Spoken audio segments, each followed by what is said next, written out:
Lebih laris dari Apple dan IBM, tapi kok bangkrut? Misteri kematian Commodore. Pernah dengar ada perusahaan yang berhasil bikin Apple kelihatan cupu dan bikin raksasa sebesar IBM gemetaran karena penjualannya kalah telak? Namanya Commodore.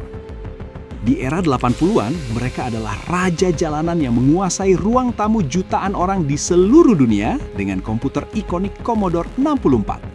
Produknya canggih, harganya terjangkau, dan komunitasnya militan. Tapi anehnya, saat semua orang memuja mereka, perusahaan ini justru terjun bebas menuju kebangkrutan yang tragis. Apa yang sebenarnya terjadi di balik pintu kantor pusat mereka?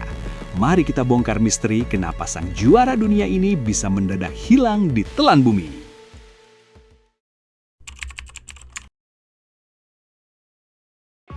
Kita harus akui, kalau pendiri Commodore, Jack Tramiel, itu orang yang jenius sekaligus galak dalam urusan bisnis. Prinsipnya simple, tapi mematikan. Komputer untuk massa, bukan untuk segelintir orang kaya saja. Di saat Apple menjual produk dengan harga selangit, Commodore datang dengan C64 yang harganya jauh lebih masuk akal, namun punya kemampuan grafis dan suara yang jauh melampaui zamannya. Strategi ini sukses besar, teman-teman.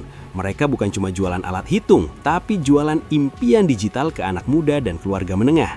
Bayangkan saja, mereka sempat memegang rekor penjualan komputer tunggal terbanyak sepanjang sejarah, yang bahkan sulit ditandingi oleh PC modern sekalipun saat itu.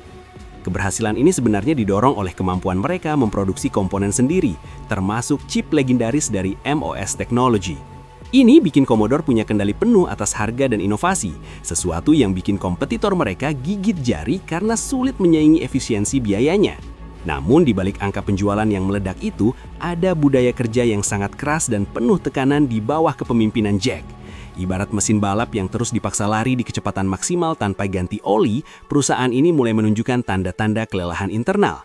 Meski di luar terlihat sangat perkasa dan dominan, retakan kecil mulai muncul di fondasi manajemen mereka, yang nantinya bakal jadi awal dari drama besar. Lucunya, saking larisnya produk mereka, Commodore sempat merasa bahwa mereka tidak butuh pemasaran yang canggih karena produknya bisa menjual dirinya sendiri.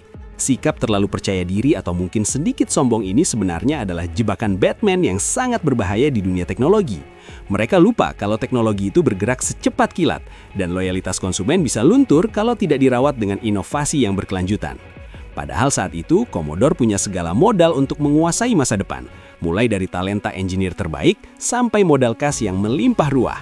Sayangnya, fokus mereka mulai terpecah antara mempertahankan tahta dan menghadapi konflik internal yang makin hari makin memanas dan tidak sehat bagi kelangsungan bisnis.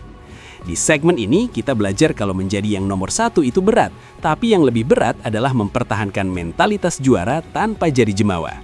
Commodore saat itu sudah berada di puncak dunia, tapi mereka mulai mengabaikan satu hal penting, manajemen yang sehat.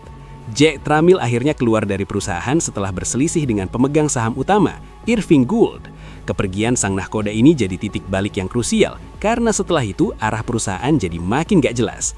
Tanpa visi yang kuat dari sang pendiri, Commodore mulai kehilangan jiwanya dan perlahan-lahan bertransformasi dari perusahaan inovatif menjadi sekedar perusahaan yang mencoba bertahan hidup di tengah badai persaingan.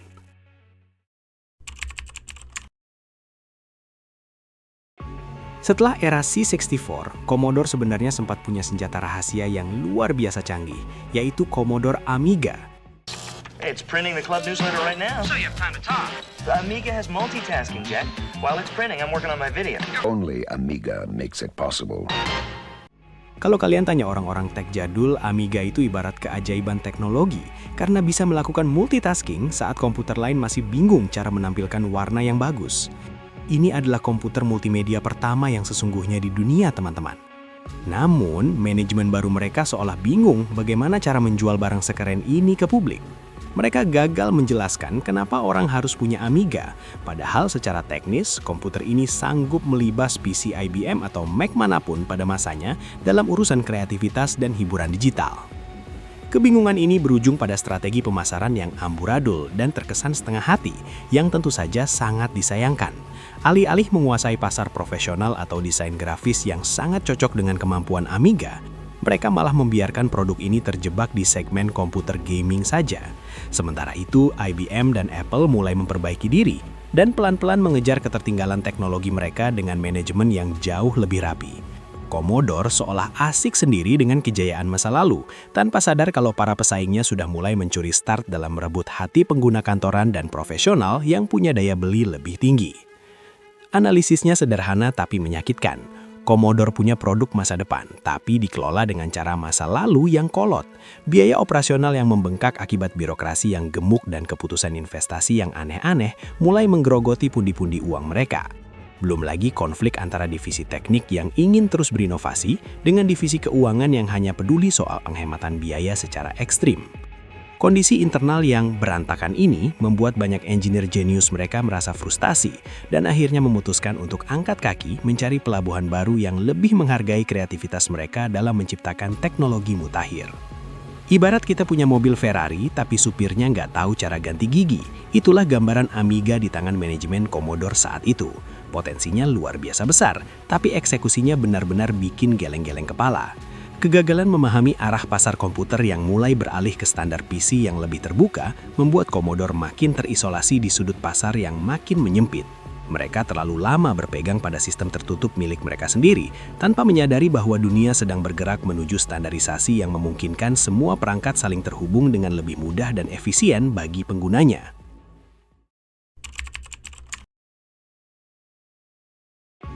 Memasuki awal 90-an, napas Commodore sudah mulai tersengal-sengal karena tekanan utang dan persaingan yang makin brutal dari klon PC yang harganya makin murah.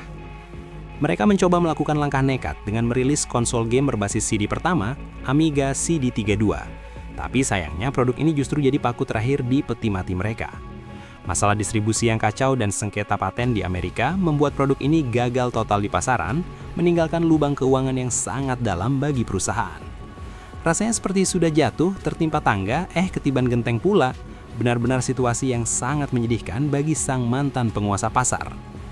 Krisis finansial ini akhirnya memaksa mereka menghentikan banyak riset penting yang seharusnya bisa jadi penyelamat di masa depan. Tanpa produk baru yang relevan dan tanpa uang untuk membayar vendor, operasional perusahaan perlahan-lahan mulai lumpuh total dan tidak bisa diselamatkan lagi. Pada April 1994, berita mengejutkan itu akhirnya keluar. Commodore secara resmi mengumumkan kebangkrutan mereka ke seluruh dunia.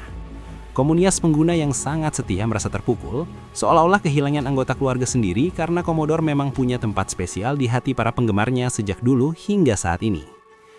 Kalau kita bedah secara mendalam, kematian Commodore ini bukan karena produknya jelek, tapi karena kegagalan total di tingkat kepemimpinan dan manajemen keuangan. Mereka gagal beradaptasi dengan perubahan zaman dan terlalu sering melakukan blunder dalam mengambil keputusan strategis yang krusial bagi perusahaan. Keangkuhan masa lalu membuat mereka buta terhadap ancaman nyata dari kompetitor yang lebih lincah dan punya visi jangka panjang yang lebih jelas.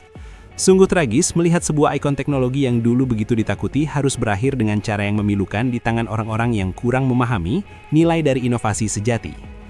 Hingga saat ini, kisah Commodore sering dijadikan studi kasus klasik di sekolah bisnis untuk menggambarkan betapa krusialnya tata kelola perusahaan yang sehat. Meskipun sebuah perusahaan memiliki produk yang mendominasi pasar, kesuksesan finansial sesaat tidak akan berarti jika tidak dibarengi dengan manajemen yang solid. Sebuah peringatan keras bahwa kesuksesan hari ini sama sekali bukan jaminan untuk keberhasilan di masa depan jika kita berhenti belajar dan berhenti mendengarkan apa yang sebenarnya dibutuhkan oleh pasar. Warisan Commodore memang masih ada lewat komunitas retro, tapi brandnya sendiri kini tinggal sejarah yang penuh dengan pelajaran berharga bagi siapapun yang ingin membangun bisnis di industri teknologi yang sangat dinamis ini. Pelajaran terbesar dari rontoknya kerajaan Commodore adalah bahwa inovasi teknologi yang hebat tidak akan pernah cukup tanpa dibarengi dengan manajemen yang sehat dan visi yang konsisten. Kita seringkali melihat perusahaan yang terlalu fokus pada angka penjualan jangka pendek hingga lupa membangun ekosistem yang berkelanjutan untuk masa depan. Kematian Commodore mengajarkan kita untuk tidak boleh cepat puas dan harus selalu siap dengan perubahan yang mungkin datang tiba-tiba. Jadi, jangan pernah takut untuk terus belajar dan beradaptasi, karena di dunia ini hanya perubahan itu sendiri yang bersifat abadi. Buat teman-teman yang merasa terinspirasi atau setidaknya jadi tahu sejarah berharga ini, jangan lupa untuk menunjukkan dukungan kalian.